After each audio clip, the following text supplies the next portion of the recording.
We are live. Greetings, the one person who's watching us right now. Welcome to the Salt Grinder. And today we're covering, we have to cover the topic that's literally on fire at the moment. Me drowning my desk with water as I'm filling up my water bottle. Yeah, I've seen it. Yep. Yeah. Now, here's the thing. I want to wait a little bit before anything, just to let people jump on stream. We have 0 viewers at the moment. Before we get to the meat of things, let's just for now talk about how life has been going on for us. So, A-RAB, how have things been going besides everything being on fire? Things are pretty good. Still go to work 5 days a week. Actually, we had to shut down my job because every single store in the district got shut down because of looters. Even though our store isn't located right in the city, it's in a surrounding city, but they still just corporate shut down every store in the whole district because of the looters and riots. But besides that, not much has changed for me. It's still just trying to save money for next fall. Just did my taxes the other day, so I'll get my refund and stimulus check in pretty soon. That's going to be nice. Nice. So I have a pretty good amount of money saved up now. So driver's license, a new car, not too much further away. So relatively okay besides the current crisis. What about you, Ralosvek? You're right. I don't live directly in the cities. No, I don't live in the part of it. Yeah, that's good to hear. Well, for me, life has literally not changed, which I absolutely love. My hope is this continues 6 months and then goes back to normal. That way I have my perfect dream accomplished, so I know what retirement feels like. Without the fact that family are not dead or anything. Well, it's probably gonna things are gonna wind down during like September, I'm guessing. So 3 months is not too far off. Like life is gonna meet you midway, right? What about you, Arasan? How have things been going for you? Garbage. As usual. No, to me, it's like this quarantine is like Silent Hill. The fog gives form to your deepest fears and deepest flaws. That's what the quarantine is. It just makes you face yourself. Yeah. Every flaw you have will manifest itself during this quarantine. Yeah. Speaking of the quarantine, we still have COVID-19 alongside everything that's going on right now in the States. Like COVID-19 didn't just leave because the protests happened. Yeah, right. And on top of that, I think we'll talk about it later. I think another reason people are so pent up right now is because they're just releasing all this pent up energy and aggression from being locked in their houses from the quarantine before everything happened too. Well, let me tell you something funny. If you look at the news, it's almost as if the virus is not there anymore. Nobody cares anymore. It's just protests, riots, peaceful. Look, fire here. Right. So this is either going to give a lot of people coronavirus or expose coronavirus as a hoax when all is said and done. I really hope it's the former, personally. Because a lot of coronavirus deaths, if you look at the stats, are from pre-existing conditions rather than corona itself. Yeah, much like George. Very funny, very funny CNN. Very not too soon. Not too soon. On topic. No, here's the thing. I've been looking at this like almost for the last 3 days, just keeping up with everything, and here's my 2 cents on it. There are 2 ways to name this. It's either a riot or a protest, and I don't think either fit. I don't think people know what it is, and it really depends on what your political leaning is and what your what's your reaction to the event happened, or was, to be more specific. And what I know is this: people are taking knees in apology, like police, instead of actually stopping the people who are causing property damage are instead again bowing and apologizing instead of doing their jobs, which is keeping order. And I find that extremely odd. I find the reaction very slow. And while I do not like governments and jumping in with the National Guard, this is a situation where governments should jump in. Trump said it and Twitter censored him, right? When the looting starts, the shooting starts. And he was making a point there, which is okay, you can protest as much as you like. You just can't damage property. You can't loot. Well, yeah. And a lot of people are jumping in on it, right? I'll let you finish. A lot of people are jumping in on it, right? What they're doing is seeing this as an opportunity to cause mayhem. I'm willing to bet all my money that half of the protesters are not marching because somebody died. They're marching because they saw a chance to. Opportunism. Yep, they wanted to, and they're the ones causing the mess, right? And depending on which political leaning you have, you want to point at the people causing the violence and be like, "Oh, see, everybody's violent over there." And if you're from the opposite perspective, no, this is the police trying to instigate and make the protesters look bad. I don't think it's either. I think it's just a bunch of people, and we've seen this in the U.S., right? If a power outage happens, looting starts, right? It's not like it's the first time. Or it's like when high school students. It's like when high school students sit out and protest, but really they just want to skip class. Yep, it's just an excuse to do bad, and that's the thing. That's one big problem in the U.S., and that's something Arasan covered before. They have a very violence, motivated culture. It's like violence is instigated within them. They want to get out. They want to do something, and they can't, right? And this is a perfect manifestation of it, in my opinion. The second somebody sneezed the wrong way, looting started. There is a deeper level to that observation. Yeah, I wanted to bring up another thing too about Trump's tweet. This is just going to be a quick note. They aren't necessarily mad at that original tweet itself about when looting starts, the shooting starts. They were already upset because he used the word thugs in a previous tweet. And for those of you who aren't in the U.S., the word thugs it's like a whistleblower term. Whenever people they say thugs, they mainly refer to black people in the U.S. So that's cultural appropriation. Thugs come from thuggies, which were Indian. Black people, please give us our word back. Okay, let's start another race war. Let's do this.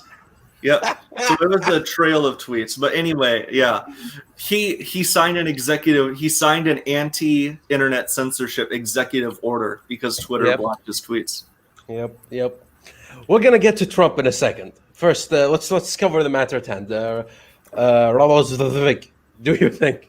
What were you saying? Yeah, I didn't mean to cut you off. My bad. Yeah, no, it's fine. So when we look at the context of, there's three levels we need to find. One, the George Floyd, uprising of all the violence. Two, the reason why there's such a mob violent first reaction whenever there's a protest, and America. There's three different levels. I can go through them quickly. So the first level, George Floyd. People aren't protesting because of George Floyd. He technically has nothing to do with what they're protesting for. The reason why they're using that is because, let's look at what we're going through now. America, coronavirus, everyone's shut down. People don't like it. They don't like being told what to do by the government, because in their mind of Americans passed down through the ages, whenever a big man says you can't do something, suddenly let's get our rifles and shoot them in the streets. American Civil War. That's where it all comes from. It's like passing down a fear to your children. Like, if a big man tells you don't do something, you shoot them and spill their tea in the river. So they're protesting. Yeah, so they're protesting about the horrible things that are happening to Black and other minorities by police or officials. This just happened to be the one thing they saw, with a very graphic video with clear representation of what is happening. There's no confusion. It could be anyone else, and they'd use his name. So they're not protesting George Floyd. that just happened to be the most convenient thing to get them started. Yep, So that is a very fair point. Yes. The What about you, second Arasan? Okay, go on. Well, I just want to finish the levels quickly because I never finished a point correctly. So then we look. I'm happy. So the violence.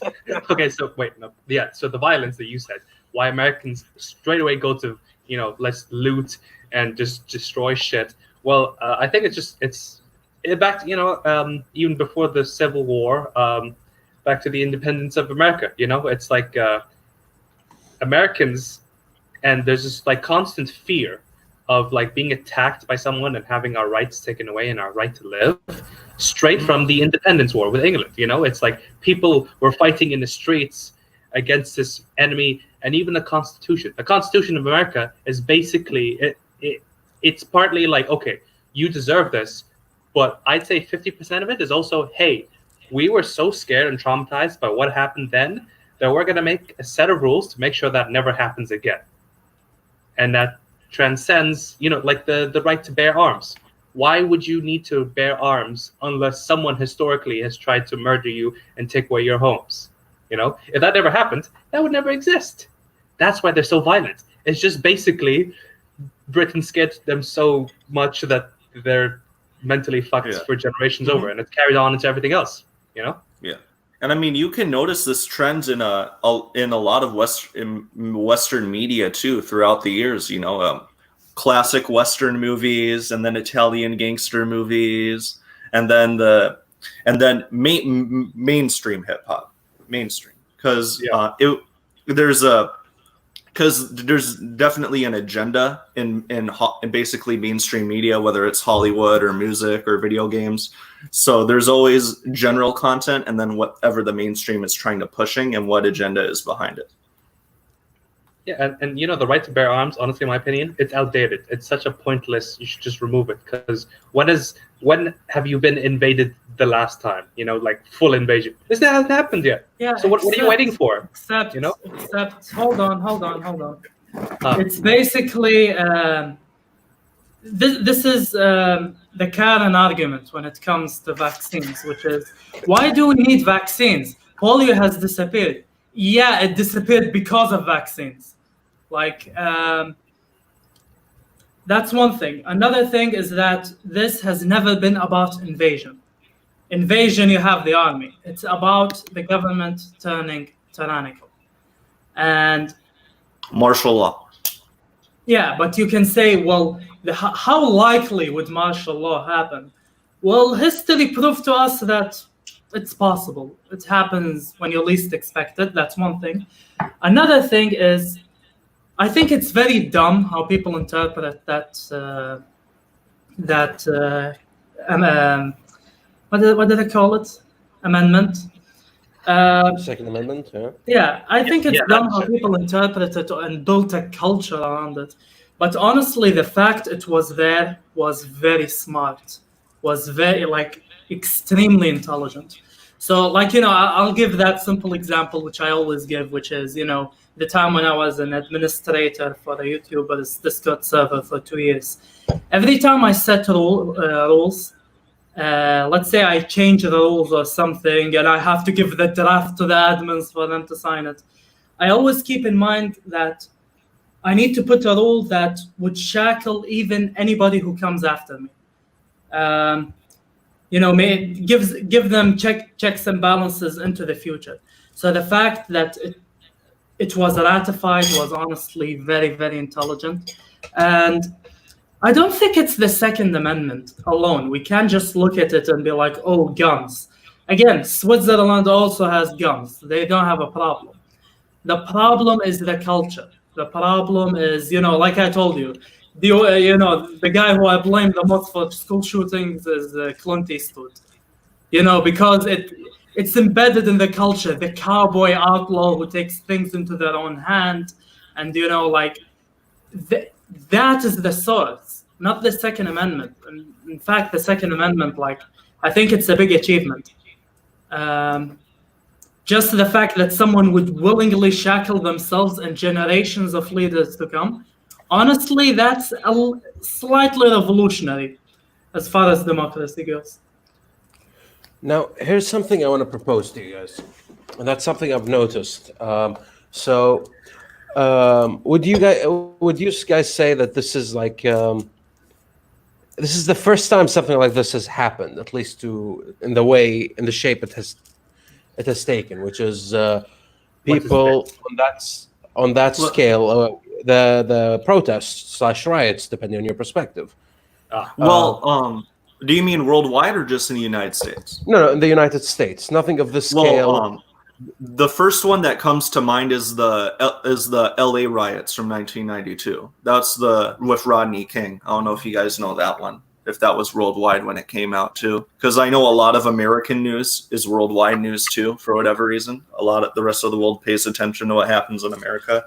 Maybe that's different. Maybe I don't know what it's like pre-social media era, but.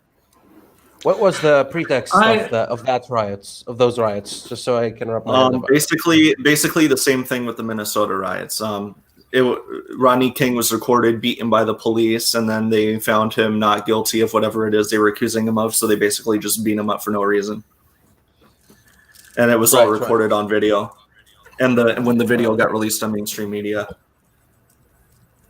I also know about the riots that started good but then strayed away because the whole riot was made by mindless, dumb thugs who basically just were dumb and just looted shit. And it was childish, from beginning to end. It was embarrassing. I think they call it the French Revolution. Oh. I actually don't know what the French Revolution is. Basically, people were starving. And the French monarch said, or the wife of the French monarch said, like, let them eat cake, and then they beheaded the entire royal family and kind of went crazy. Honestly, knowing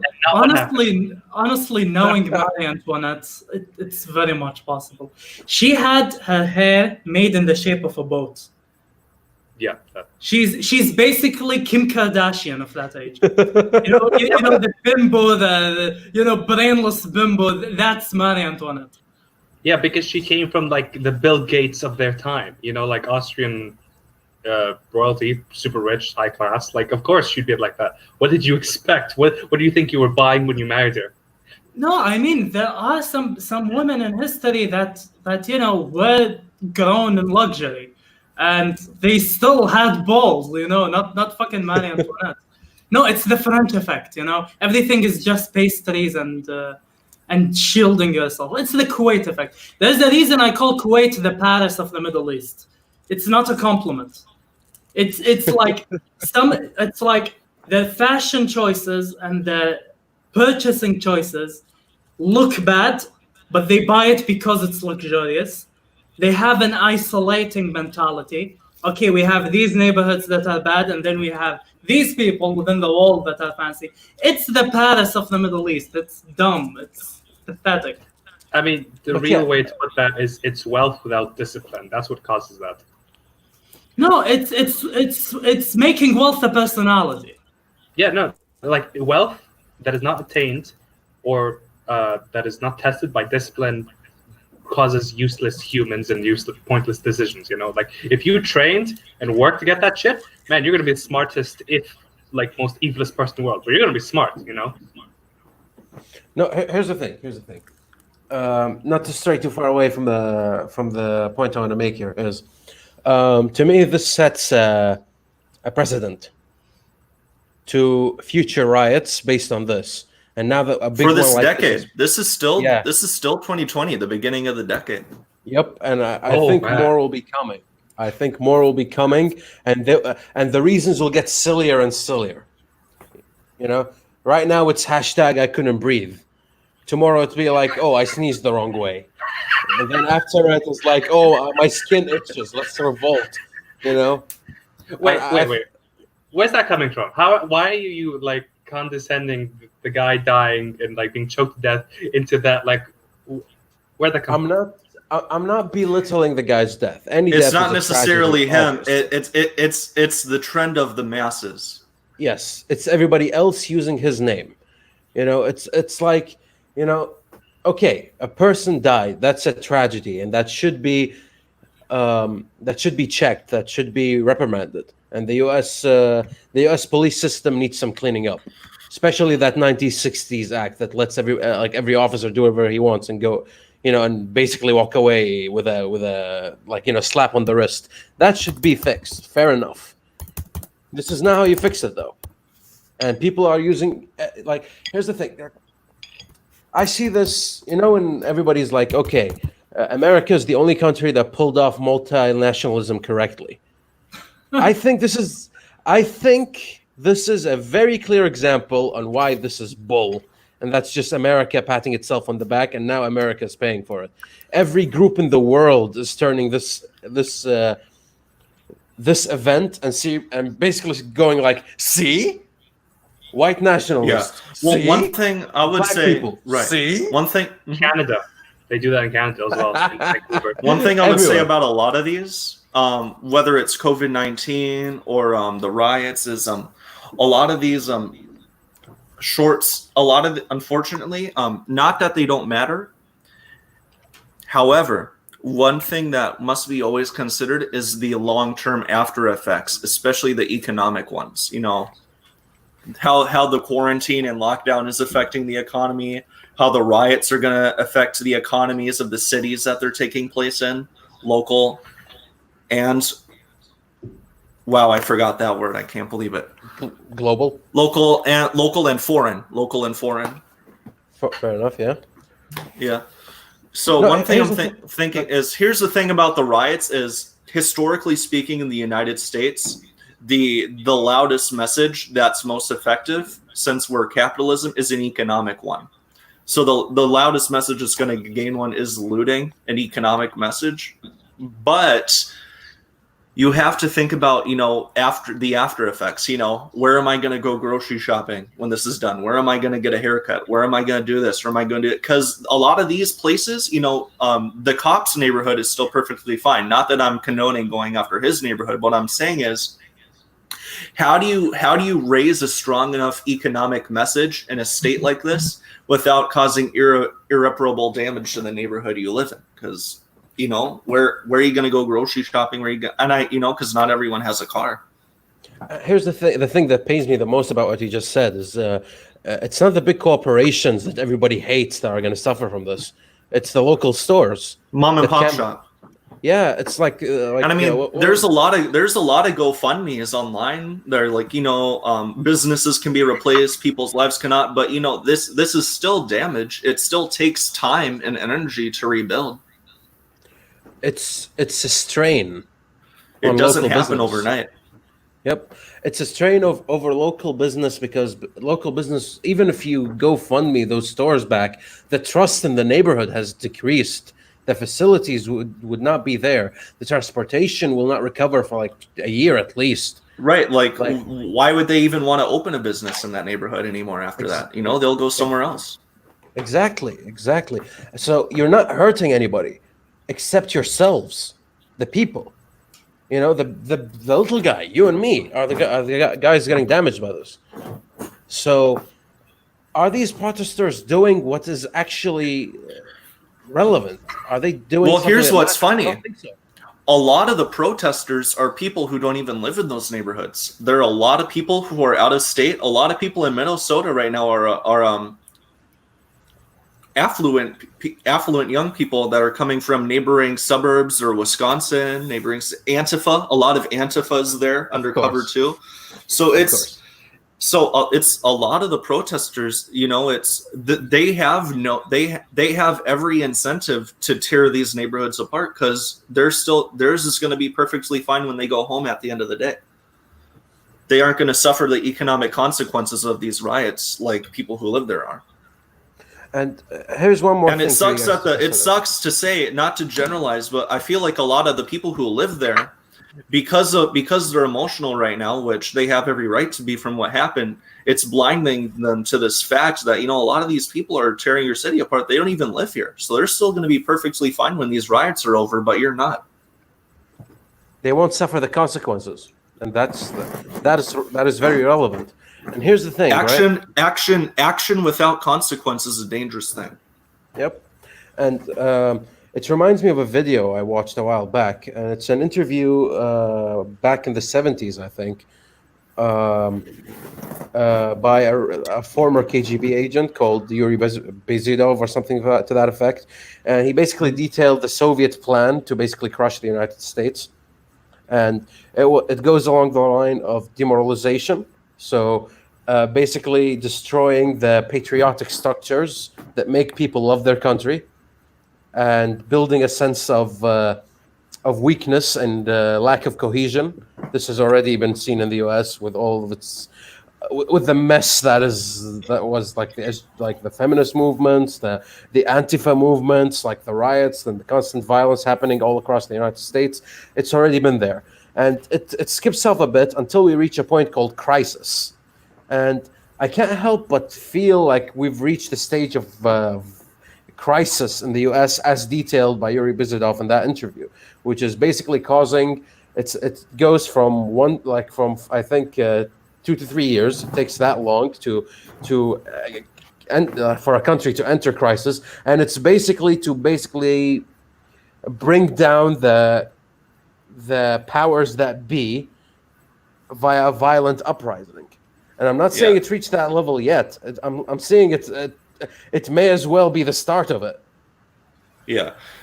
And you said 2 to 3 year. You could even maybe do that in multiples of 10, where you could say this next decade, a lot of what's probably going to happen in this next decade has been set up by the past 10, 20, or 30 years. Yep. It's been a long time coming, and I don't think that's the case. I'm not that into conspiracy, but it could have been easily that those 4 officers who basically murdered that poor guy were paid to do so, or instructed to do so, to start this, because everything happened too quick. It's either that somebody was already preparing for it and then waiting for an event to happen and just basically releasing the vultures, or that they couldn't wait and, well, boom, let's do it. How do we do it? Well, let's find a victim and let's paste him everywhere. And let's start hashtags and then send our people in the mix, cause the chaos. I can easily see that happening. I mean, why not? Right? And if the U.S. isn't careful enough, we may, it's not going to be a good decade. But yeah, what do you guys think of all this? The people who have been quiet on this, I want to hear some, not for foreigners. I really want to hear some foreign opinions. I was being sarcastic. Yeah, I didn't even know what. Okay, well,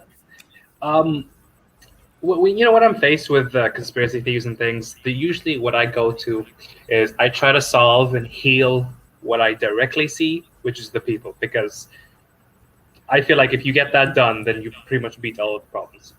So when you were talking about the riots, an idea popped into my head. Right.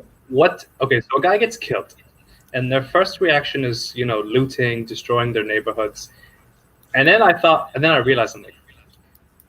There is a lot of pain in those actions, and they're communicating that. But there's a very specific twist to it that I didn't realize until this day. At first you think, okay, they just don't like that someone died. They think, okay, it's an unfair system, destroy the system. But then when you look at what they're destroying their neighborhoods. These people may not be destroying literally what's around them, but symbolically, this is their life. This is everything that is around them, and they're destroying it. That tells me that they have a deep-seated hatred and what's the word I'm looking for? Hatred and like a lot of pain associated with everything around them. Like not just Trump. Trump may be the man on the like pulling the wheel and pushing the button things. But I'm talking about literally, it's this equivalent of you living in an abusive household, and as soon as your dad pisses you off for the last time, or your mother, could be both, you decide, okay, you know what? This is hell. Let's burn it. And you burn the whole thing. And that tells me, if I saw someone, I'm like, wow, like to think you have that much hatred for your surroundings that you literally destroy it because you're trying to communicate. I see this as them communicating on a deep societally psychological level. This is how much we hate our lives and the circumstances that we live in, that we will literally destroy that which we live in because we hate it that much. So that's something that needs to be addressed. That deep. Right. I'm not trying to mitigate the emotional aspects of it. You're not. I'm saying, like, let's address that directly. Literally talk to people and saying, hey, man, you really hate what you're living in. Let's look at that. Let's observe that.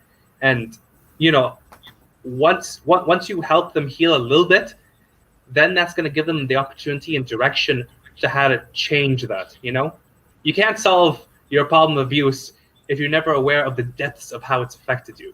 That's what I say. Because even if you solve it, you still have that in you, and that passes on. So solve it at its root, the people, and then solve it with the cops not shooting and everything. No, that comes later, but important steps.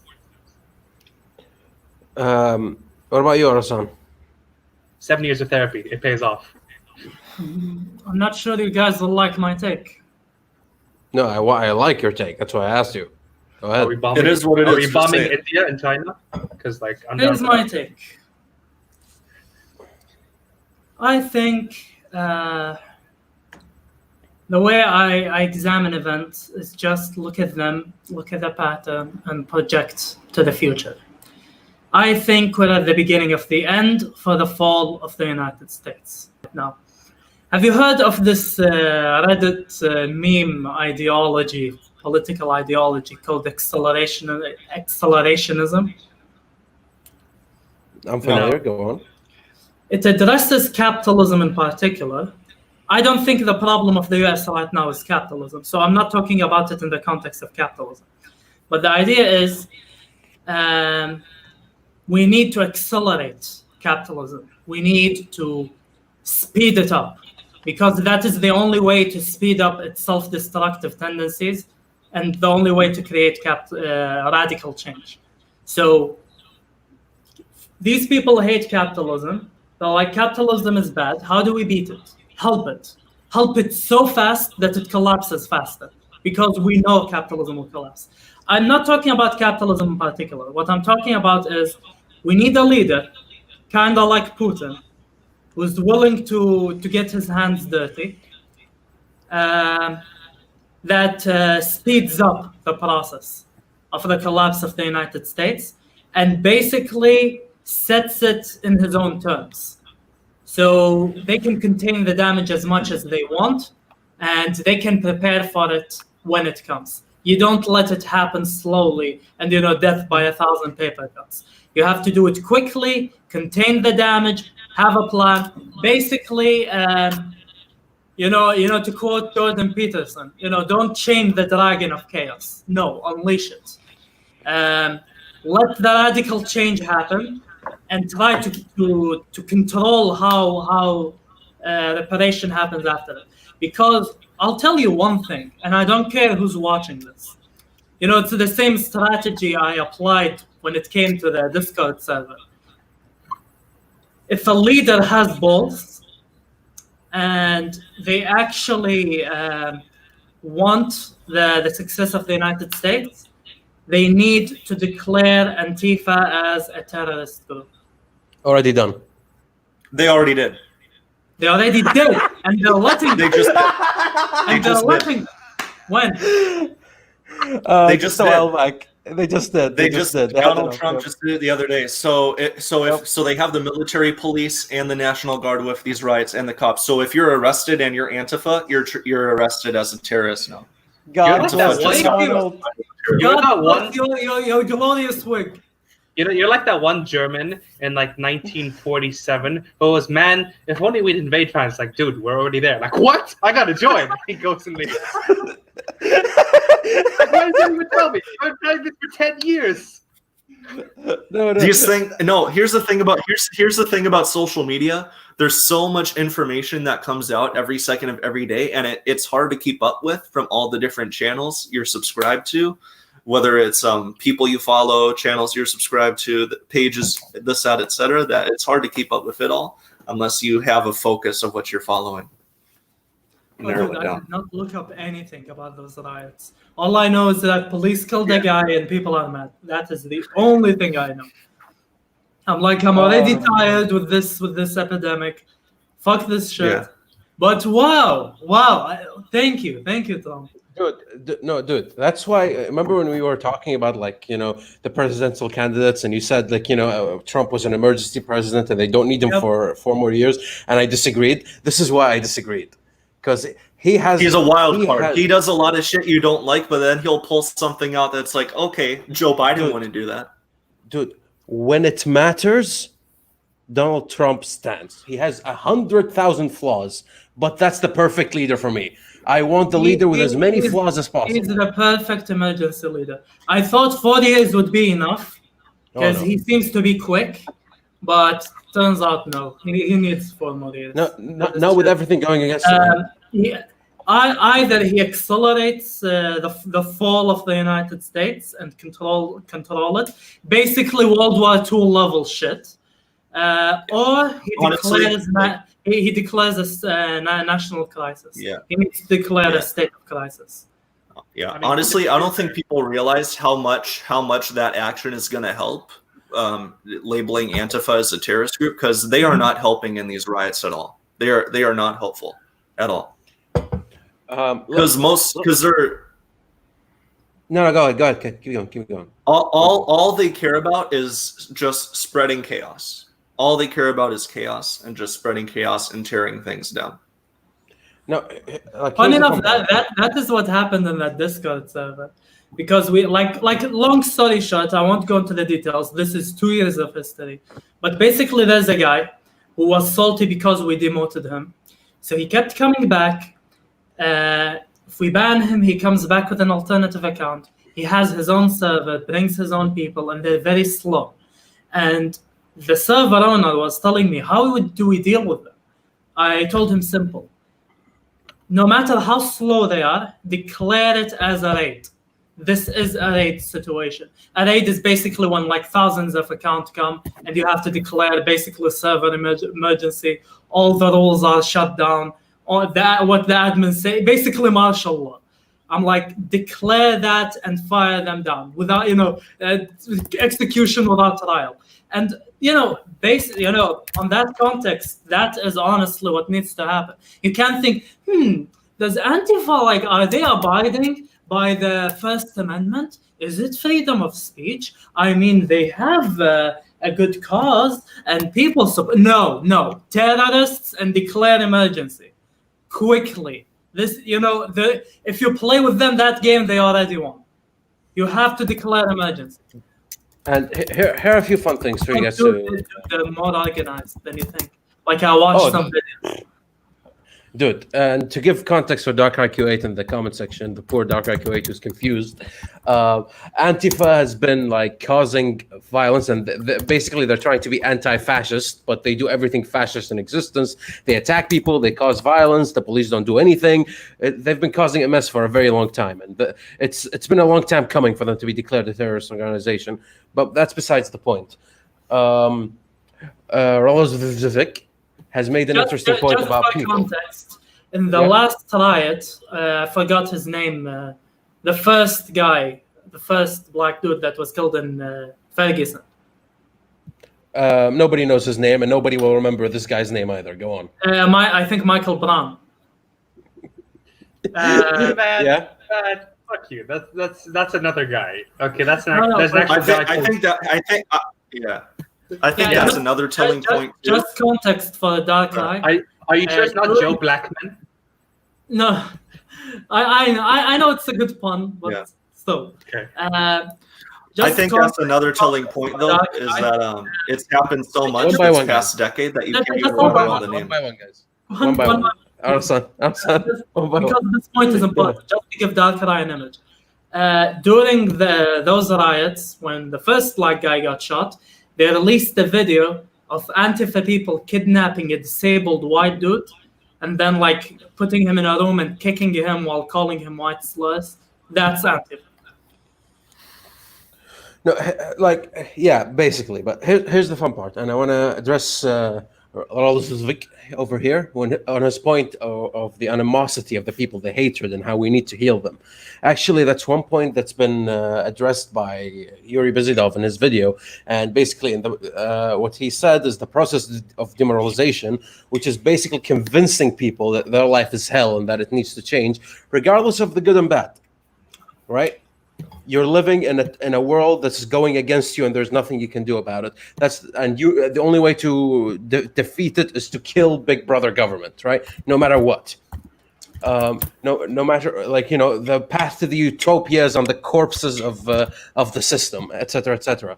And the process of demoralization, according to Yuri Bezidov, who's the KGB operator, he knows what he's talking about, is irreversible. And the only way to get out of it is to raise a new generation, so that's 15 to 20 years, of people who actually do not believe this to be the case.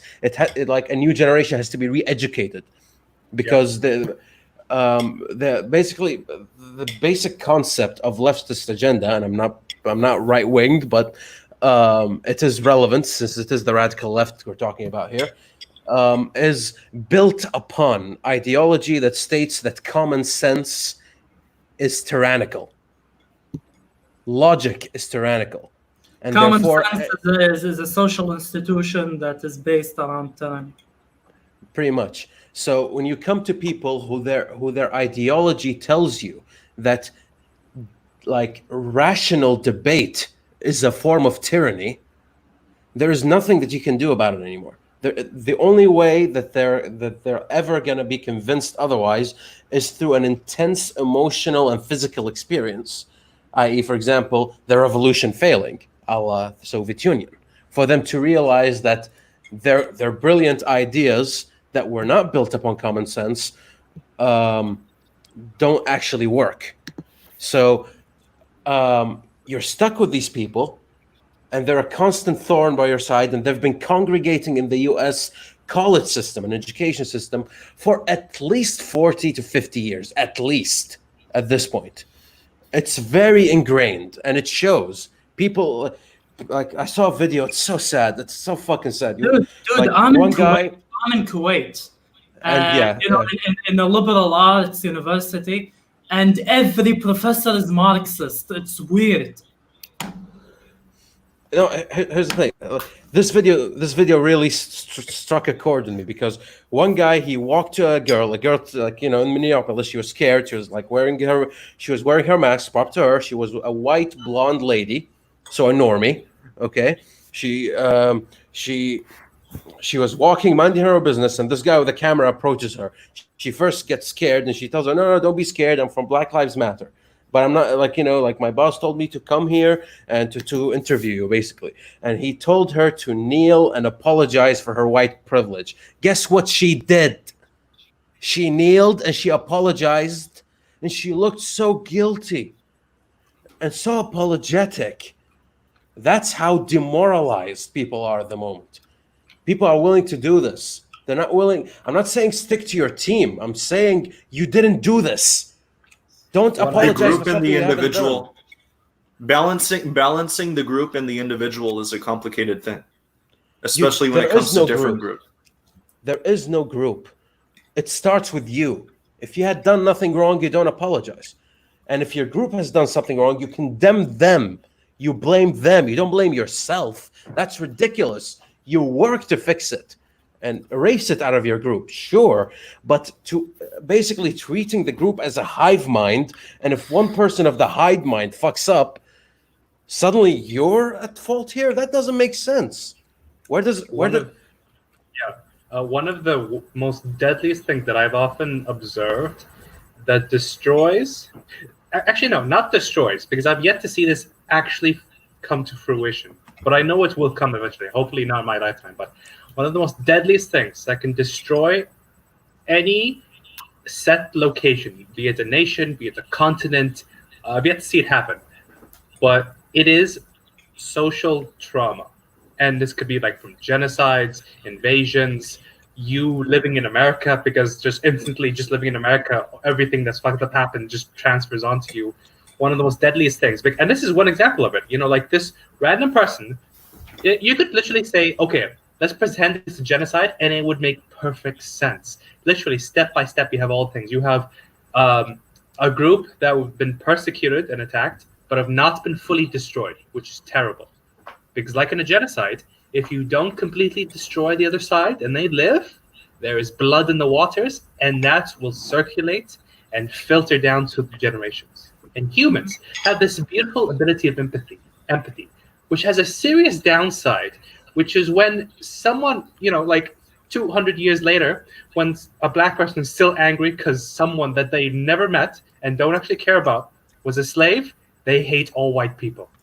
And this is what it is. This is now people are, finally understanding, holy shit, is this something we've had to deal with for 200 years? Maybe we should deal with it now. Nope. Okay. No, Black Lives Matter. That's what's important. Honestly. Like, they don't understand. I think we agree with the salt grinder Thurn that's secretly living with us. By the way, just in case no one understands that, if you've seen John Carter, the Thurns are the aliens that slowly speed a civilization and planet to destruction, which is what Arasan is. So Arasan is a confirmed Thurn. What? The Thurn. Yeah. So basically you're saying empathy is a double-edged sword. Empathy is extremely powerful tool, and no one knows, there's no society in the world that knows how to use it properly, or there's no society that's had to bother with learning how to use it properly. Sweden, why should I give a shit? They're all Swedes. There's nothing wrong there. America, holy shit. It's just it. Oh my God. I don't even want to know what happens there when they finally have their genocide. God damn. Well, the genocide will happen to the white people. I don't think it's empathy. It's empathy, but like in a society, it's empathy because that's what's causing this to pass on through the generations. It's the human ability of empathy. I wouldn't say empathy. I wouldn't say empathy. Okay, what is it? Because I doubt these people actually experience what happened, during slavery the same way the slaves experienced it. I think it's dogmatism. I think it's dogmatism. It's like your parents brainwashing you.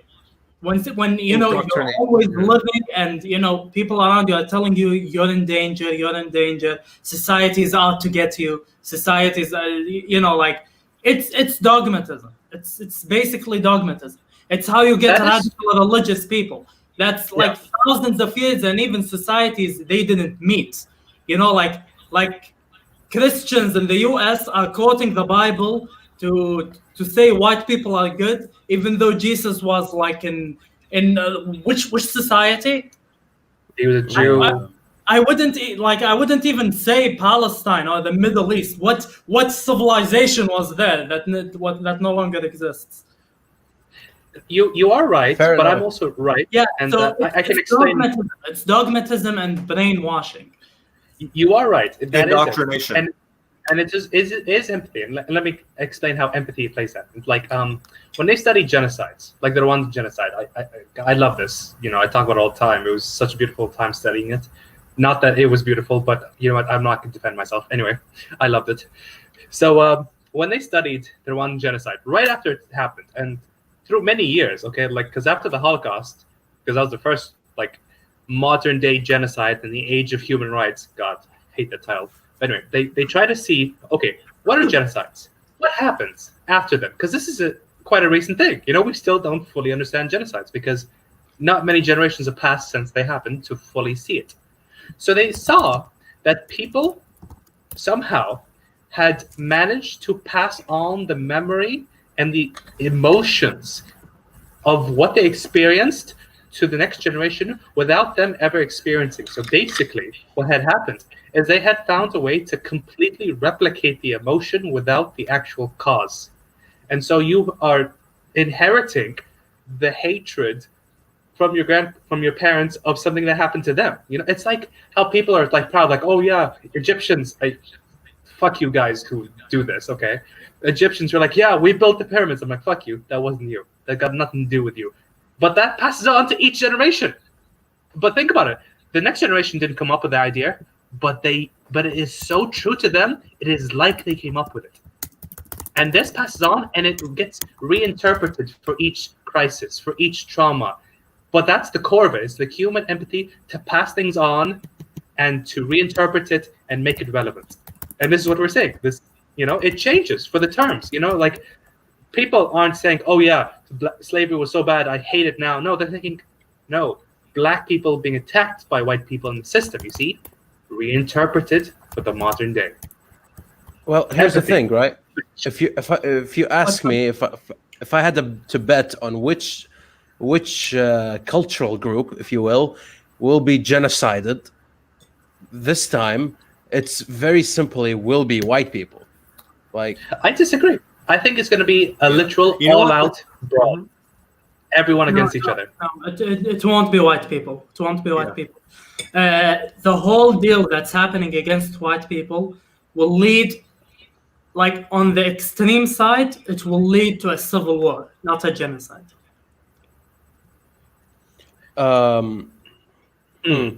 Expand. Well, usually, look, I'm not gonna agree with leftists here, but just on this aspect, they kind of they're touching on a point, which is usually you can't have a genocide without the system backing it. The people in power, the president, all of that, because genocide doesn't happen in one day and night. You have to build a propaganda machine for many years. You need to basically hype up the population and all of that. CNN. What? CNN. Yeah. No, not CNN. It needs to be real good hyping up. It can't be fake news. What? It can't be fake news. I'll give you a small example. That's a funny story. Before ISIS. Now, before ISIS came to be, my dad used to watch a certain channel. I assume you totally know it. It's called Safa. I was going to say Pornhub. Safa is basically a channel made by Sunni Muslims, and basically the idea is to dismantle the arguments of Shia Muslims. And my dad would watch it religiously, and I would watch it with him. And I'm watching the arguments. What? Unintended? He watches it religiously? I always sit next to my dad. We don't have back in the day when we were young, we don't have system of rooms. We're not separate. Me and my sisters all choose one of my sister's room and all sit in it all day. And then sorry for your loss. We didn't have much borders. But besides that, and I already love politics. So yes, in the beginning it wasn't intended, but then it was intended. Because I love theology. And I'm listening to the arguments and listening to all of them, and they're making sense, and they keep going more and more and more. I didn't realize that's what's happening. They kept going more to the point of, we have actual proof that Shia are not Muslim, and they present the proof, and a lot of it makes sense. But that's the thing. That's the priming up. That's the priming up. Right. When was the moment I realized the power of propaganda? When ISIS happened, and they kind of said that they're inspired by Safa. I'm like, oh, okay, now I know why this is wrong. Look, basically, it's not only people watching this are getting hyped up. Dog whistling is real. I imagine that's the time I was watching it, and I wasn't hating Shias. I was hating the religious leaders. Oh, these people are lying. These people are doing this. This is propaganda. And the people are nice, but they don't know that, and all of that. And some people, Shia people who are not like the leadership would call, and they would discuss and all of that. And I'm like, they don't know and all of that. And according to the scripture. But then when I saw that this actually helped build a terrorist organization, which Safa denounced, I don't think it was intended, funny enough. But when I saw the effect, because I wasn't riled up, but people watching that were getting riled up. This is the moment I realized, so this is how radical people happen. It's basically riling them up over months and months and years and years and years. And by the time you reach the top, you don't realize how you reach them. That's usually how genocides happen. I after that I stopped watching that website. I'm like, if I want to learn about the debate between Sunni and Shia, I wouldn't go to that route, honestly. I realized it's cheap. It's cheap. It's hyping people up. That's all it's doing. But in order for that to work, don't they have to already set up an initial rhetoric or an initial idea and then plant that in your head and then build on top of that first? Or is it just overall convincing? And in the defense of Safa, they tried so hard to be objective, or tried so hard to have a rational argument. It's not like these people bad. These people, I'm not gonna go into like Sunni versus Shia thing. But usually when Shia leadership talk about Sunni leadership, they're like, these people are cursed, these people are animal, these people are impure. But when Sunni talks about Shia, they're like, their arguments don't make sense. This is, it's not according to the book. It's all slimy. There's no structure. That's usually how it goes. But besides that, I don't think Safa had a bad intention. But basically, that thing taught me to be careful with my word. Sometimes, let's say I'm talking smack about my friend to my friend. Maybe I'm hyping him up to cause a problem between them without me realizing.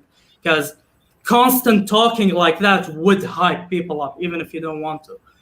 That's basically my point when it comes to genocide. Genocide needs years of hyping the population up. You need to hype them up, the propaganda machine against people. Yeah. If you want to know the steps to genocide are as follows. They even wrote it down. Like basically, they copied what the Nazis did and saw it and broke it down. It's step 1. You establish a language against a selective group. And let's use, in this example, the filthy whites, slaving whites. You change the language. And then you make people start to use it and then when language changes how you think. I'll leave that for another day. But when you change what words you say and the language, it then changes how you perceive reality. Then you start to slowly push them away and to the side. Like you move them, like saying, okay, those neighborhoods, and you make sure whites don't leave their neighborhoods. So you keep them secluded. You exclude them from life with the rest of the people. So there's a clear separation between the two. And then it becomes, I think then after that, it's organization, like getting the groups ready to do it, splitting them to parties. Then you set up, what is it, system,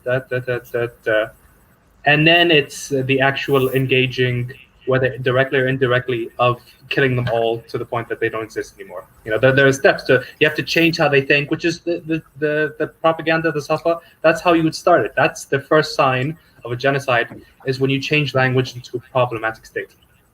I mean, hey, you can see that in capitalism, right? That's not its name, but people use it because the language has been changed. It's free market, but nobody knows that. Everybody knows the Marxist term. That's the thing. You can't commit genocide against an ideology or a system. You could Lenin disagrees. To the people. Lenin disagrees.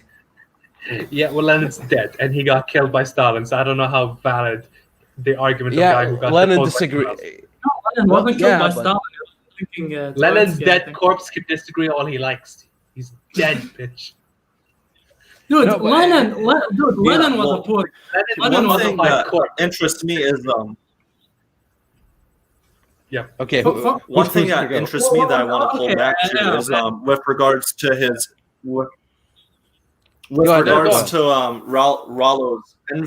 Ralvo's empathy argument that he laid out. One thing we've been talking about lately is political strategies and ideologies and things of that nature. But one thing that that really stuck with me was you have to start with the people, because you can have all the political strategies or ideologies and these things that you want, but it starts with the people. So how do you change the people, and how do you change them on an individual level and make it so that the populace is changed? How do you change the people? I'll tell you and improve the people. That is it impossible my answer is one quick, so, one by one, guys. One by one. Who are we nuking this time? Who are we nuking this time? No, we're not nuking anybody. I'll just say it real quick because my point is quick. the leftists got it right because the leftists did change public. And how did they do it? Control education and control the media, Hollywood, and all of that. Sometimes Hollywood. No, hold on. Sorry. It is a solution. Funny enough, it is a solution. First of all, remove propaganda from colleges and make sure the leadership are not, like Milo Yiannopoulos. He made an argument that I think Berkeley University and the subsidiaries, you should remove federal funding from them because they stopped him from speaking, which breaks the Constitution, the First Amendment, without any basis. So that kind of control, you cannot do whatever the hell you want to do when it comes to universities. And when it comes to Hollywood and the media, create counter media. And don't make it reactionary media like Fox News and everything. Because, like Milo Yiannopoulos says, he's like, I know, right-wing people are not very popular. They don't woo the crowd. The left is very established in Hollywood and, in entertainment. There's not a lot of right, established. So the right-wing businessmen should fund the right-wing celebrities that are not conspiracy theorists, that are not angry, people who are intelligent, people who are good. Even if they're not right-wing, like Jordan Peterson, he's not right-wing, but he's a right-wing ally. Help these people out. Don't help the Kanyes. The Kanye slowly is becoming Alex Jones. What's his name? Elon Musk. Elon Musk is seen as an intelligent, sane person that the people like, but he likes Trump. That kind of thing. Try to infiltrate the media and put the universities in check and work on it slowly. Yeah. Well, one thing I think, we've been discussing this little by little too, with the different media outlets that we've thrown around here and there. I think one significant element that we haven't been ignoring, we just haven't got to it yet, is the part that social media plays in the modern era compared to events before social media and the sharing of information among individuals and groups. Because I'm going to say social media is a double-edged sword in the sense that it's easy for misinformation to spread, but at the same time, it's also harder to lie to people overall in the social media age. Right. I'm not sure about that because you don't need to lie to people in the social media age. All you need to do is frame it right and then put words under it to establish context, and people will react. And it's way easier to misdirect. Social media or underground social media? Mainstream Both. would be Facebook articles that you quickly read the headline of. Underground media would be Reddit. No, here's the thing. I mean all of it. All of it. And it's not just pages and groups. It's friends on Facebook, your news feed from the people you follow, your friends and what they share and what you see. I mean the overall social media. Basically, internet. Internet. Yeah. As a whole. Here's the thing. Yeah, the internet. Here's the thing, right? You have Donald Trump, right? He did that executive order. And basically, he's going right against Twitter, who's a private establishment, right? Trying to revoke their right to not be sued for what people say in their platform. And the reason he did it, and people don't understand this context, the reason he did it is because for a long time now, platforms like YouTube that we're here on, Twitter, and so on, like they do as much as possible, right, to selectively censor the people they don't like, and they keep the people who do. This isn't the only call to violence that happened, but only certain sources are being censored for calls to violence and tweets of people saying, "For each one of us, we'll take two of you, and we don't care if you're innocent. It's the government's fault. Blame them." That is allowed on the Twitter platform, but Trump saying that they will establish order is not, and that's why Trump is so angry against Twitter, is because there's selective censorship, and it relates to Milo's. Here's where it's complicated. Here's where it's privately owned, but it's a public forum. It's a privately owned public forum. This is unprecedented, right? This is new. This is a product of the main, like, of this new age, and the rules have to be revised. I don't think Twitter, like, having all the protection of a private institution and having this much of of an impact on current events, this shouldn't be just left to its, like, Twitter shouldn't dictate world policy via misdirection. They can't do that. They shouldn't be allowed to do that, right? And I don't know if Trump is taking the right step, but he is taking a step. I mean, look, Trillian, you say Twitter should not be allowed to dictate world policy through misdirection. Someone else would argue, well, Trump shouldn't discuss world policy through Twitter. Well, but it's why are you going to Twitter? If we want to learn something from the White House, why do we need to go to Twitter? No, but I bet your problem is... You see, that's a question... Okay, no. That's a question of morality, and that's a question of stupidity. You see what I'm saying? Like, they don't really quite mix together. Trump and, like, ethics, not on the same scale. You know, that's why... Well, you have to go to where the people are, too. You have to go to where the people are.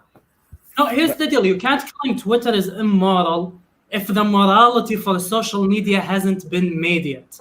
It's still a new field. How do you conciliate a privately owned public sphere?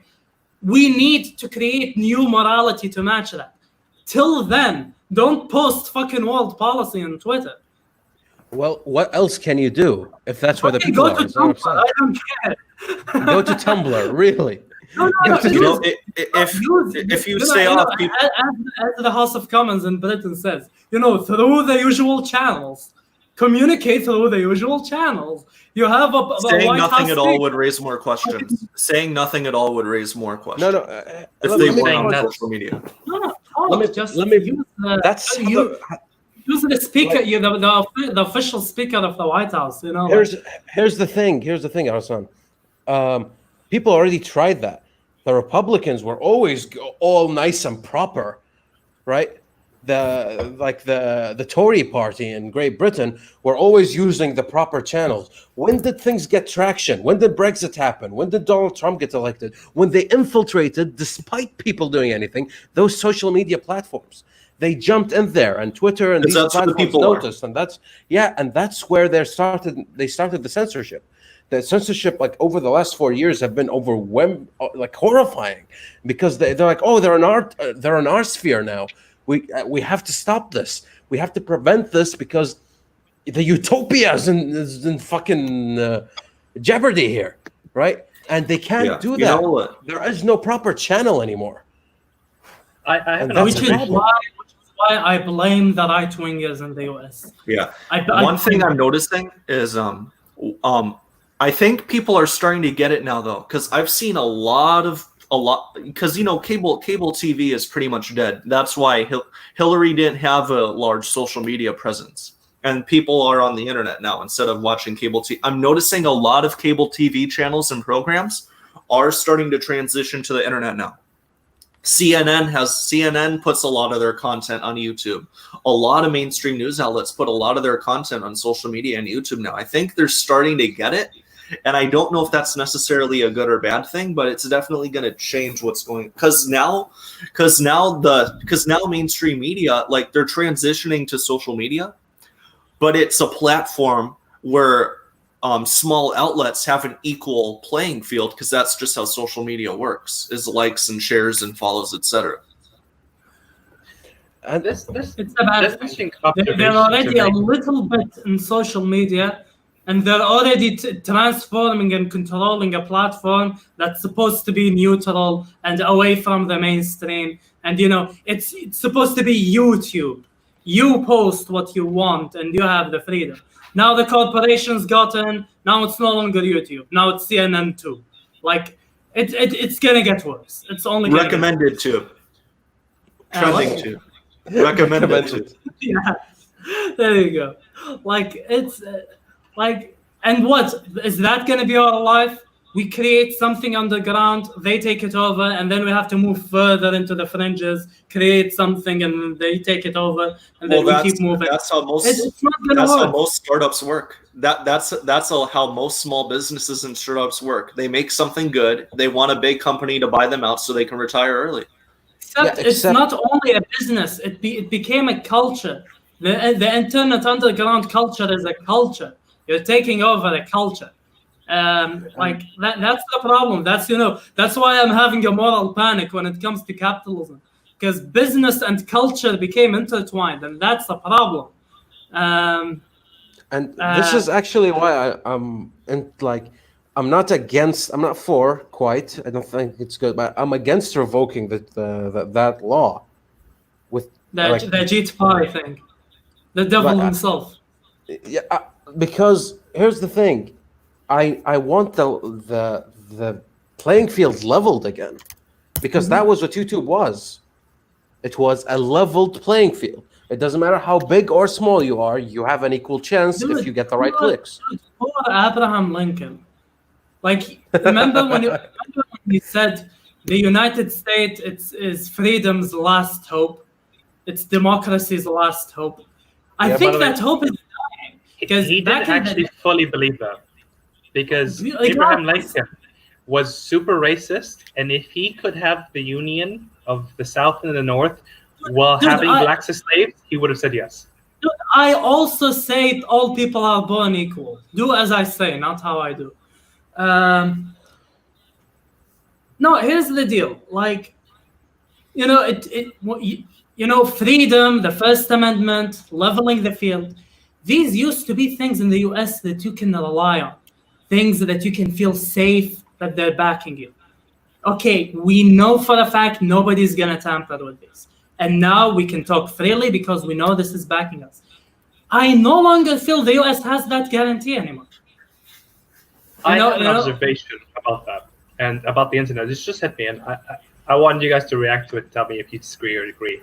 I think that, how do I put it into words? The internet is such a grand and poetic achievement of mankind. When you really appreciate it, it's something that you can only see in sci-fi movies when we create some kind of giant satellite that all of humanity can live in and aliens come, and like that one movie, I forgot what it's called. Anyway, so like it's such a beautiful thing. But the thing is, it is contrary to how the world is created, and thus it was probably predestined to become a ground of conflict and something that must be destroyed. Because how could you have a world state where there are constant greedy interests trying to capitalize and control on a platform which is based on the concept of free sharing and like, hey, welcome humanity, come on in? They can't work. They cannot work. The world we live in and the internet are contrary to each other. Well, here's an unpopular. No, I'll tell you. Yeah. Go ahead. Yeah. No, here's the deal. Basically, businesses are holding the internet hostage based on one thing. The content on YouTube and on the internet didn't used to be of high quality. If you remember back in the day, it used to be shitty. Everybody has their small cam and doing shit. Why did the quality increase? Hold on one second. Someone is knocking. Trillian, take it over. Well, here's the thing, and this is one thing that saddens me, right? About the internet. To me, I asked, like as you were talking, Rallo, I've asked myself this question, which is, who is to blame for the current state of the internet, right? Like, who let the CNNs take over? Who let these people take over? And there is only one one group that is to blame, and that group is us. Most people didn't react; they surrendered, they submitted, right? Like we saw, let's not look far. Let's look at the Jews, right? That's true. Because if everyone surrendered and accepted, why aren't all the things we're railing against already happened? Why aren't they in effect? They're not in effect because people are against it. No, here's the thing. Because like look at the wave of conservatism that we're experiencing right now. You know, you have like the Tory party with Brexit, Donald Trump being elected. That is people fighting back. But why did they fight back in this particular way? They fought back once they realized that if it's now or never, or it's going to be too late. Like they waited for the things to be ingrained, for things to be damaged, right? Before they didn't cut the infection until it was too late, until it spread too big, and you need now like antibiotics to take care of it. You need to weaken the entire immunity system in order to tackle this problem now, because you've let it grow on you.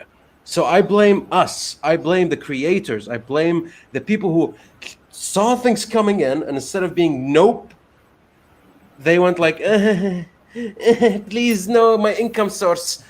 Those are the people who I blame. I will always blame the person. Us. Hold on. You know, because my point does relate to that, but I cannot fully blame them. Let me tell you what happened. As I said, wait, do I wait for? No, go ahead. Here's the deal. So as I said, back in the day, the quality of the content on the internet wasn't that great. The only reason it got higher quality is because, the only reason it got high in quality is because when they started monetizing channels and when they started monetizing work, now they no longer have to take real-world jobs. And when they can't take real-world jobs, now they can invest their time fully on videos, on things, on small websites, businesses, indie websites, all of that. So, Ralosvek, as I was saying, like the quality only increased because they were able to monetize their work, and thus they no longer have to take jobs and they can dedicate their full time onto their work. That's how we got all the good channels you like right now, Trillian. All the people with good production, all the people that work so hard, and you're like, this is a guy without a company that actually is doing something better than a company. We're discovering talents, we're exchanging information. That was only possible after they got a source of income that helps them devote their time fully to their work. That is the issue. And once that monetization happened, now the ads, now you have to control the ads and, all of that. So now the control slowly started happening. So in a sense, it was inevitable. In a sense, it gave us good things. But to fix it is not to, think of an ideal scenario where nobody monetizes anything. No, you need to monetize shit. How you monetize it, that's a different question. Maybe, you need not only create an underground culture, but create an underground economy. That's why I like things like Bitcoin. Bitcoin alone won't save the internet, but it's a good start. It's a good start of economy that is kind of independent from these people in a sense. It's not fully there, but work like a black market. Work like a black market. Work like, guerrillas. Here's the thing. I don't disagree with you on this. To add on to what you're saying. A-RAB, go ahead. Is A-RAB lagging? Yeah, it's lagging. We'll wait for him. Another, besides the I have, internet is weird. Besides the monetization itself, it's also the transition from likes and views to retention rate of videos as well, especially on YouTube. Retention rate for how videos pop up in search results and things of that nature, and get how much monetization you get transitioning from likes and views to retention rate. Your videos have to be this long and people have to watch this much, so it kills the short form format. It kills short videos. It created the clickbait culture. Like that's why a lot of people went back to TikTok, because switching from likes and views to monetization created clickbait thumbnail too. And like what Arasan said. Here's the thing: both your points actually support what I'm trying to say here. That's why I blame us for the current state we're in. It's because we gave away our own self-sufficiency for the sake of surviving in a platform that is forcing stuff down our throats, right? Never had self-sufficiency to begin with.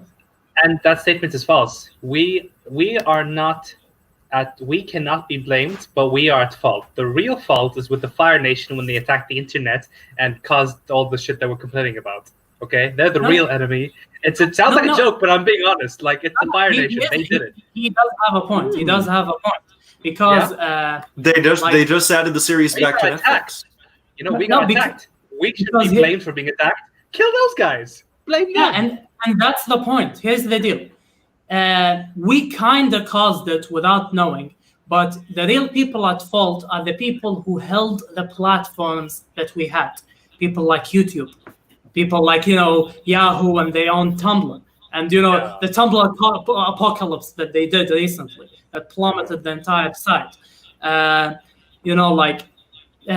You blame them. And when you say we're at fault, dude, we were teenagers and young adults in our rooms trying to reach out to people and having dreams of making videos and making money out of making what we love.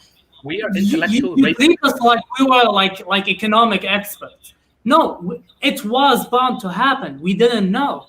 We didn't see these struggles before. We didn't realize we were amid something this big.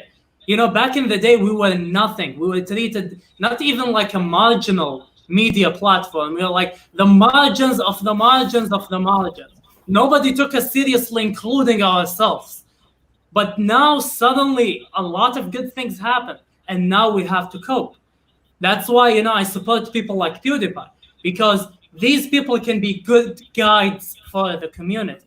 Say whatever you want about PewDiePie, but he is a good guide. He's a good role model. He's a good informer. He's, and people like powerhouse. Yeah, now we're gonna learn, and now we're on the verge of learning. The only thing we need to worry about is not what happened, is to not drop the ball now. And we need to keep our focus on how to regain back the independence. And as I said, it begins with, seizing the means of production. I'm sorry for saying that. I'll go take a shower. But it begins with seizing the means of production and being in control of our financial independence through the internet. Maybe Bitcoin, maybe certain, collaboration with the, Dollar Shave Club and, companies that would support creators. But we need to take control of our economy, the economy of the internet. And this is Am I lagging? Yeah, you are lagging, Arab. Okay, I'll turn off the Wi-Fi and refresh. Sure. Yeah. You meant the memes of production. Not the memes of production. Yes. Yes, I can go behind that. But yeah, this is exactly actually. As Felix the Traps meme go, sees the means of reproduction. but this is my point exactly, Arasan. And Rallo, this is precisely my point. The reason I'm saying that it is our fault is that we take responsibility. I'm not saying it's our fault and therefore we're bad and we should die and give up. Rather, that I'm saying it's our fault and now we have to take a charge. We have to take responsibility and push back, right? Because if we don't, who will? There's nobody else. Nobody's gonna look over our shoulder, because I've noticed this with YouTubers a lot. Everybody's like pretending like they're alone in this, and it's like, and they're helpless. And I say no to that. We're not helpless. The people aren't helpless, right? And we can push back against these mirrors and these propagandas, and people have. Brexit happened because people got pissed off. Trump got elected because people got pissed off, right? We can change things. The system isn't dead yet, and the key word is yet. And if we don't get our shit together quickly, well, the riots will keep happening, the violence will keep going, crisis will occur, systems will collapse, and then we'll sit down in the ashes and wonder where it all went. It's that simple. I just realized we've been discussing these, the internet and the riots and Trump as if they're like. What if we were actually secretly? We've been actually discussing a single question. because it just came to me that like the internet is the culmination of humanity coming together on an imaginary platform because it doesn't physically exist. That's why I say imaginary. Okay, and so the internet must reflect reality, which is us. So one cannot change until the other changes. The world we live in, the rights and everything, won't change until the internet changes, and the internet won't change until this changes. So when we see a change in one, we know that the other will be solved. The internet is stifled because we're refusing to change. Yeah, because we are the internet. I think the internet, like what's happening is the internet is being infiltrated. That's the problem. It's not that we refuse to change. It's that suddenly, it's basically, imagine this: you're playing Rust, or you're playing, let's say CS:GO. You're in your own server, or let's say Rust. You're playing in your own world and everything, and then suddenly, like five prestige Chinese guys join in, and they suddenly wreck all your shit and just beat you with experience and resources and make the game no longer fun for you. That's what's happening. The internet is being infiltrated. It used to be for the people. It used to be the voice for the voiceless. It used to be the place where even if you're poor, you can still do something. Then suddenly these behemoths, these big companies that are established enter the market and just took us out with experience, took us out with collaborations, took us out with monopolies. It's basically that. Honestly, by the way, I want to ask you guys a question, and it relates to the internet thing when I said the economy of the internet, and it relates to the moral crisis I personally have with capitalism and the whole deal with socialism and all of that. Do you think a lot of economic problems we face, here's my theory, a lot of economic problems we face, like Marx and the people, Marx believed hard in his ideologies. But here's the deal. Marx died before he saw the effects of them. A lot of economic systems were created by people who died and they didn't see the effects of them. And now we're debating which one is best. We saw the effects of each one of them. What if the greatest economic system for this age is not capitalism nor socialism, but actually we need a new great economist to create a new system. A system that accommodates the internet, a system that accommodates culture, a system that accommodates what we didn't predict how capitalism would be, because we thought the competition between the big companies would thrive. We didn't realize that all of them will team up and create a joint monopoly. All these, now we know them. What if we need a new great economist to reform to us a new system? Actually, let me give you guys a snippet of information. Do you guys know Ian Lombard? No. So I think I'm not sure what his occupation is, but let's say he's an economist for the sake of simplicity. Basically, he got a team of like 100 people together, and they did like the simulations and the thought processes and all that to find the best solution to fixing the global problems, global warming, all that nonsense, right? Every big problem, world hunger, everything, right? And he basically wanted to see the best way to go about it. And the best way, the simplest solution he came up with, which is tremendously simple, is increase child nutrition in developing countries. And by increasing child nutrition in developing countries, you will create, 3 million, 4 million, 5 million, like, new, clever, well-educated people, because, it all starts with nutrition. You are what you eat. You are what you eat. And basically increase the IQ pool of humanity. Basically, right? And did he freeze? My revolution is successful. Maybe I am a couple of processes. They're censoring us. They're censoring us for talking about Minneapolis. Yes. They're censoring us. Yes. Revoke 230. But yeah, increasing child nutrition will increase the pool, like as you said, the collective IQ of people. Because here's the thing: people think you need one genius to show up out of nowhere and be like, "I know things." I am Da Vinci. No. It's a collective effort. Newton comes up with calculus, and then Einstein, pukes out relativity, and then Bohr elevates this entire mess and gets quarks. You need a bunch of people all across the world, and right now you can do it, right? And it all starts with just getting more people more clever, and that poor Africa, feed Africa. See that story, that's a very interesting story. Is I remember one time I was in a class in AUK, and we were talking about, it was genocide class, and we're talking about, hey, what would it take for us to no longer have genocide? I will always go back to the Rwandan genocide. Anyway, so that question was, what will it take for us to no longer have genocides? You could replace it and say global warming, racism, anything. I said there are only 2 ways that could be achieved: Star Trek or bees. And I explained. Everyone was confused. I love doing that to people. I told them there are only 2 ways we can do that. 1, Star Trek. Basically, all of humanity has to unite for a single purpose that is far greater than all of their individual needs and is directly linked to their survival.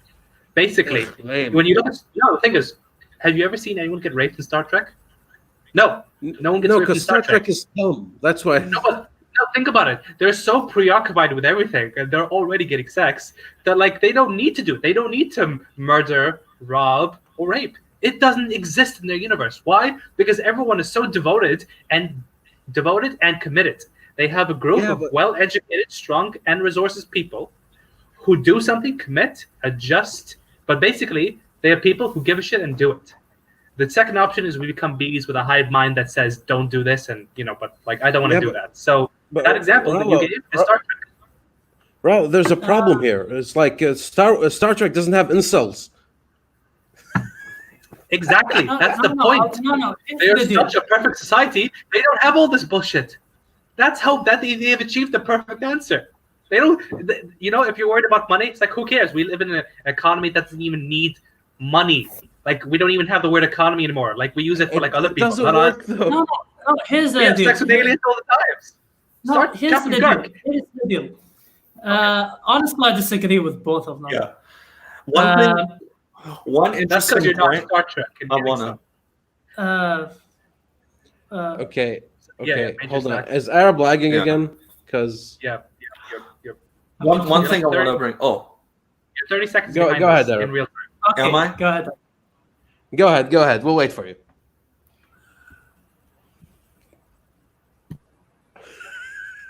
And he liked again. Okay. Arasan, go ahead. This is so confusing. So That guy wants a refund. Okay, till A-RAB comes back.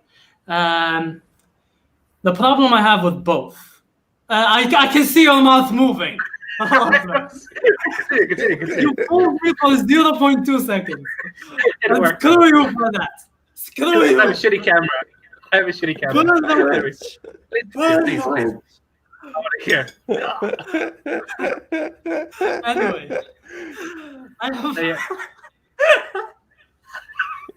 Come on. Go for it. Did you see that were 2 major sacks just now? There was 2 screens. Yes. But, I have a problem with both, and let me tell you why. Okay. The first one is the Star Trek issue. Why do I have a problem with it? A lot of people say that, the only thing that will unite humanity is if we're invaded by aliens, and suddenly we can toss out all our differences, and in our consciousness, it's like global nationalism. We are the globe, and that's how we act. There is a problem with that.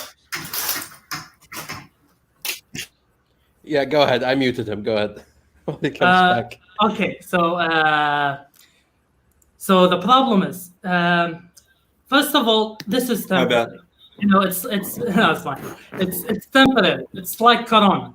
People are kind of united right now. As soon as it's done, it's gone. That's issue number 1. Issue number 2. Let's say we discover aliens. for example, and now we have a galactic community, and now we can have global nationalism about humanity. Well, guess what? All the problems will stay, because now we need to worry about the galactic community, and we can be very selfish, and we can be a shitty nation, a shitty planet within the galactic community. And problem number 3, basically what we're saying, essentially, like I said, is nationalism on a global scale. That assumes that if you have a nationalist group, they are hegemonists and they don't have problems within each other. Let's look at any nationalistic nation, or a neighborhood, or a race within a country, African Americans. Even within themselves, there's a lot of conflict. Nationalism doesn't solve anything. It gives the facade of unity. So that's my problem with the Star Trek thing. My problem with the bee analogy, which is the hive mind. 2 problems. Because if you have a hive mind, there's 2 possible scenarios on how the hive mind would be. The first one is that everybody's minds is connected to one singularity. It could be one person, it could be one PC, it could be one thing. Oh no, Bill Gates. Google, actually. Google is Skynet. Google will come to your house and knock one day, trust me. Man, don't scare me with that. Don't throw Skynet. That's scary shit, okay? Don't throw that. Google is... Then you should be scared of Google. But regardless, who's to say that this one singularity that will all be connected to will be perfect? Maybe it's flawed. It's like having a dictator. That the whole nation mobilizes in the will of the dictator. And we saw our share of dumb dictators. And, Stalin. All of them. Anyway. Closest to hive mind. Closest to hive mind as you can get. Dude, I have a theory. Stalin was basically so pragmatic, and that's why he's obsessed with tanks, because one day he wants to, for every Russian he kills, he builds a tank, and the population becomes tanks because they're efficient. So that's his obsession with tanks. So that's my theory. But anyway, if everybody's connected to one singularity, nobody says that this singularity would be efficient or it would be a god level that can stop something, let's say, like Corona. Maybe it's dumb. It can't predict nature. Nature is a huge issue. The second possibility is that we're not connected to one entity, but all our psyches are piled into one pool. Now, guess what? Carl Jung already talked about that. Collective consciousness. In a sense, it already exists. It may be not in a tangible way, but it already exists. And collective consciousness is a scary thing. If you let collective consciousness takes over, all the racism, all the dark thoughts, all the dark tendencies, all the selfishness will come up. Vices. As a collective, we're not perfect. So in both, my problem with the hive mind is that we're not perfect, and if we're all connected, we'll just amplify our imperfections, and the one entity will connect to, if that's the possibility going forward. But you amplify everything. Including the capacity for... I'm going to conclude. And my problem with the Star Trek analogy is that either it's temporary, in the case of a global issue that connects to a galactic community, and the other issue is that will only increase the scale. The problems will exist, we just increase the scale. So that's my problem with it. Yeah, but every purpose in existence is temporary. We've never had a thing. There's only one purpose that has ever been perpetual and consistent, which is live, fuck, have kids, eventually die, and not have the next generation die. There's literally the only one purpose that exists. So of course, any other purpose we can come up with will eventually end. But that doesn't stop us from doing them. Yeah, I'm not saying don't do them. I'm not saying if there's a global community, we shouldn't go there. We shouldn't expand. The holiest goal for humanity is growth. But besides that, it's not only about that, but the question was in the context of stopping genocide. Actually, I'd argue if we discover a global community, if we do genocide, it will be much easier than before. Because killing a population will now be akin to today killing a neighborhood. Nobody cares if a neighborhood is destroyed. But then you have the rest. Viewers won't talk about it. So actually, it will be less significant to cause a genocide. No, but it wouldn't happen because if you have a global community and one and there's one more topic I wanna. Okay, go on. Go on. There's one more topic I want to bring up for the last 20 or so minutes of the stream is one thing I've noticed a lot with live streams, and it's not anyone's fault. But one thing I notice is I call it the Alex Jones problem, where we have these great discussions about these topics, and we utilize the stream of consciousness to have a great back and forth to talk about things. But with relation to the viewers, where like Alex Jones, for example, he has a bunch of great points littered in the bullshit, and it's just full on stream of consciousness rants every streams. How do you have these discussions without, because I don't want to take away from the merit of stream of consciousness. It allows us to have the great discussion we're having right now.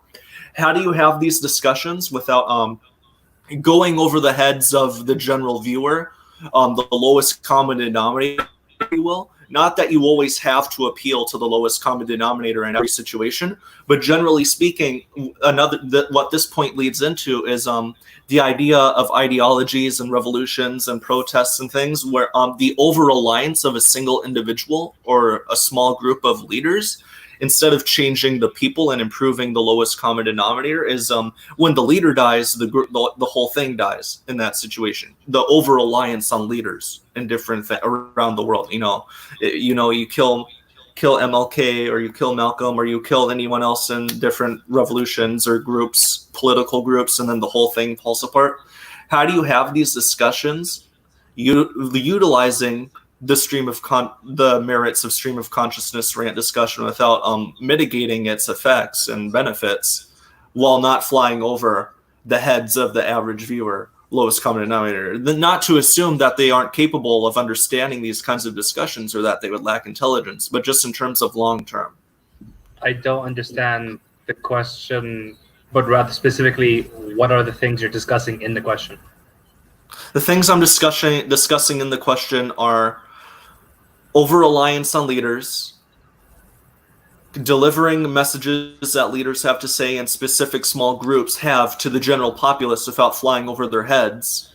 Okay. Not that you, and rather starting at a level where they can understand and building them up from there. Because you don't want to just treat them as if they're stupid either. You don't want to always appeal to the lowest common denominator and then just stagnate yourself by always assuming that you have to appeal to the lowest common denominator at the point you're trying to accommodate them at. If you know what I'm trying to say, the Jones issue, where he's trying to get this message out to a lot of people, but what he says flies over people's heads. There are two, the way I see it, there are two forms of education. It was a lot of points I threw out once. I understand if it's confusing. Yeah, I just didn't know what the subject was, but now I get it. But the way I see it is that education has there are two forms of education, which I separate by the purpose of them. Because education is education, whether it's bad or good, whatever it is. It's new. Someone has something, I give it to you, you now have it. That's education, So the two forms of education that I believe in that exist are: one, you don't know shit, I will teach it to you, so you now know shit, and hopefully don't become a dumbass. And two, the kind where you tell people, hey, you're dumbasses, maybe don't do that.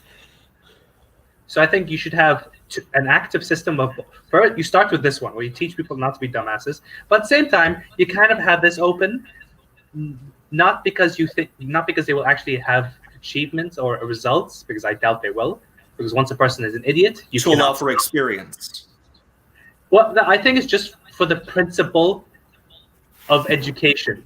You don't just, like, if I half-ass and only educate people who don't know anything and I try to prevent them from being idiots, it will go against the spirit of the beauty of what I'm trying to achieve, which is a better humanity. So I have to do both, because if I didn't, I would technically be working against the spirit of what I'm trying to achieve. That's my 2 cents. That's my 4 cents. I got 4. You only got 2 trillion. Well, I'm you going don't to give want you to oversimplify or overcomplicate. Well, I'm gonna give my 5 cents. Honestly, it depends. It really depends on which podcast you're talking about, because many podcasts, differ in format a lot, and that matters. I know it's an overarching idea, but the devil is in the details. For example, I only got to 1.5 cents. You put too many cents. You put 1 too many. 4 was the limit. What's wrong with you? There he is. Go ahead. Capitalist monster.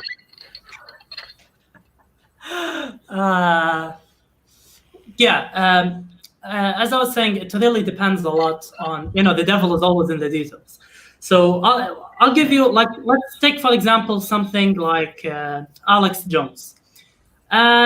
I kind of do agree with you. Like, if we're talking about Alex Jones in particular, I just use him as the most common example of that. I know, but I'm going to show you how different examples differ a bit.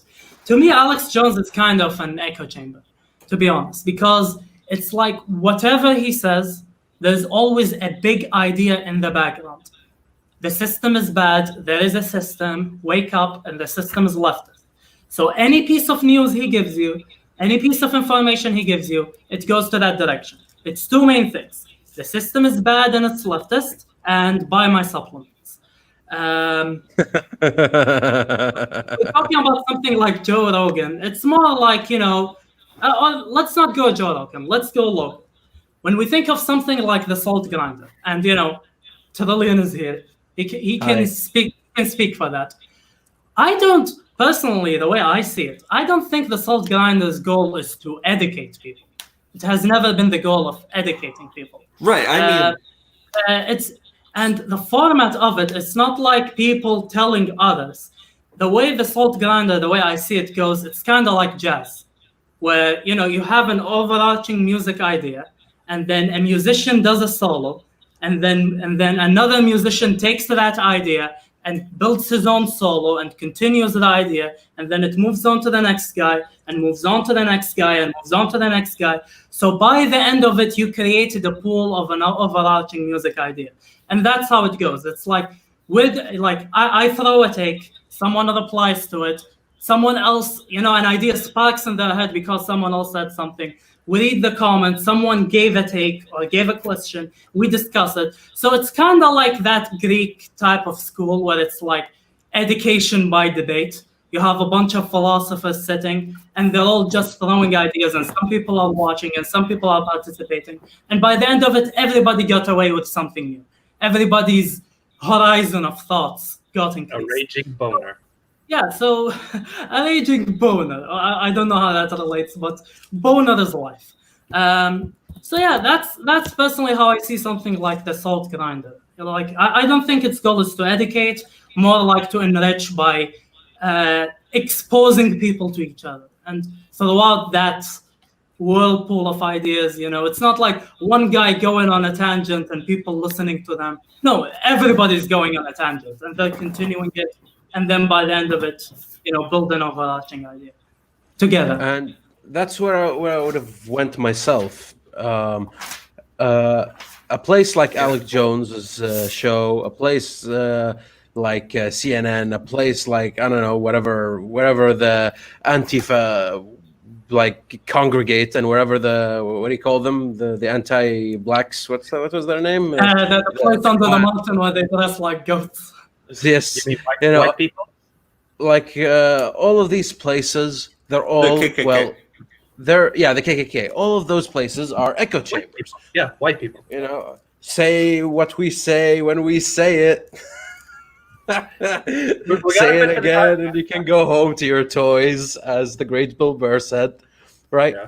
And people kind of like going there, because when they try to go do what we do right now, just have an open dialogue, they were stepped on, and they don't like that, and they have an opinion and they want to express it. So they go to their own echo chamber and they start doing this all the time, just nodding and nodding, right? That's anti-Semitic. That's how Jewish people play. I just appropriated their culture. So the solution. That's how Bernie gets all the money from socialism. Oh yes. Oh yes. Okay. Go on, Arasan. So the solution, to come to your point, Arab, but as far as I'm concerned, is have more platforms that allow open dialogue, that allows the dumbass to show up, right? Say what they think, and instead of being shat upon for having the wrong opinion, be shat upon for just not having a good, just for being an idiot. A broken clock is still right twice a day. Right? Yeah, you kind of like builds them up. It reminds me of that stream, Arab, we had where you brought your friends in. A salt grinder. A broken clock is right twice a day, but now isn't the time. Right. Oh, I'm gonna steal that. That's great. Anyways, if you remember, Arab, when we had that stream where you brought your friends in, like just a bunch of idiots, right? To put it mildly, right? Guy got drunk on stream and started spouting nonsense. As me and Arab hitting were up girls on Discord. Yeah, hitting up girls on Discord. Lol, look at me, right? As me and Arab were just talking about whatever we want to talk about, and then he for a second there, I remember he had suddenly he realized, wait a minute, I can talk here, and I wouldn't be considered as a dumb or irrelevant. I'm dumb and irrelevant because I'm dumb and irrelevant, not because of being forced into that position. And for a few seconds there, he had a chance to shine. He had a chance to give his take. And that's what an open dialogue platform does. And then that guy, had he been sane or had he been exposed to more of that, would have had the ability to form his own opinion. I was fortunate enough to have somebody in my life, my brother, where I could have open dialogue, right? It doesn't matter how unrefined my opinion was or how unrefined his opinion was, we would help each other out to see each other's points. And that's what I try to congregate here on the Salt Grinder, which is, okay, we bring salt in, we bring passion, we bring idiocy, we bring randomness, but we also bring points. And you take up with them what you want. And I don't think those two take are it with separate. a grain of salt. Like the best thing you can, if you're watching this stream, to all the viewers, if you're watching this and by the end of it, the best thing you can get out of this channel, out of this stream, is less the content of what we said, but the fact that we did it. And it's time for you to do it. Find people you can do this with. Come to us. We will have that discussion. But it's join the Discord. that you engage in those discussions, and you're not a dumbass for doing it. Yep. You're a dumbass for other reasons. You're not at the beginning of for your actions, you're a dumbass for the content of your character, which is the most beautiful and fairest thing that all humans can hope for. And in the end, that I think will be if we're looking at the most realistic solution for the riots, for revoking 230. Yeah, to bring it all back. Yep. If we're going to look at the most realistic solution to stop the nonsense that's happening is by anti-nonsense. And the best way to do anti-nonsense, very simply, is through open dialogue. And the more open your dialogue is, and the more you do of it or you contribute to it, the more people will realize that their voice can be heard. And it does not matter whether their voice is very sophisticated or less sophisticated. They just don't have to rely on some big brother figure like Alex Jones to champion them. They can champion their own cause, and they do it via their own voice. No matter how big a system is, to me, the way to fix it is always from the bottom up. There's no way to do it from the top down. Like what Rallo said with his empathy discussion. The whole point of that is starting with the people. Yep. Yeah, and the best thing to learn is that you won't, you don't have to think that the only way your point will have respect is if you come with sources, or we'll ask you, well, so which book did you read? Or it's okay to use Wikipedia. It's okay. It's also okay to speculate. It's okay to not even use Wikipedia. And I have a personal note to put in. I say this to like any person who goes through this, societies. This applies to everyone, individual and a group. How would I put it into words? Whether or not they are stupid or violent or whatever actions you take, the retaliation that you have from a cause, from a direct cause that is negatively affecting you, if you feel regret or shame because that happened, you don't need to. Regret, sure, but don't feel shame because, and I said this is a strange opinion, but I remember, I forgot who the guy's name. I want to credit him, but I forgot who it was. But he once told me that, like, I asked him about Trump and being elected. Like, what is the benefit of that? And he made a brilliant point. He said, it is good that all these people, like that we saw so many people electing Trump and voicing their like super racist and fascist remarks, because now we know, because they voiced it, that there is a problem that we must address. The riots going on right now, even at an individual level, if someone's going through abuse in their life, your writing and your actions are good because, for the one reason that they now make it visible that there is a problem. Take that, learn from it, and grow. Don't feel shame that it happened, because it happened for a reason, okay? Everything that you do is valid. It might not be right, but it's valid. Mm-hmm. So don't feel shame. Just see it for what it is, as a sign, address it, and learn, and grow as a person.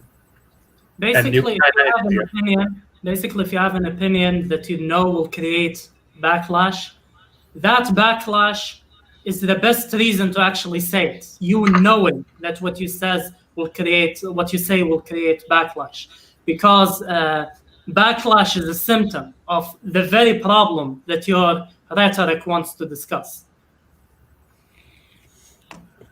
Yep, and on that note, I'm gonna have to wrap up the stream, guys. Thank you all for showing up. If you guys want to have more discussions, this is great. Thank you, guys. Yep. I'm gonna start a discussion thread on the political channel on our Discord, the Soul Grinder Discord, which should be right over here for the people in the comment section. You're more welcome to join, and I want to cover these topics, and I want to see other people's takes on it, not just the four of us, right? Go ahead, join up if you're interested. Subscribe to the channel if you want more of these. We don't just cover politics; we cover everything. Anything dumb and funny, we cover as well, right? Stay safe out there in the U.S. Don't get looted. And remember, open take dialogue life one day at a time. Right now, Yep. Don't start coughing, and remember, coughing in odds is good. Coughing in odds is good. No, coughing in odds is bad. Coughing in even is good. And we hope to see you guys on the next one. Take care, guys.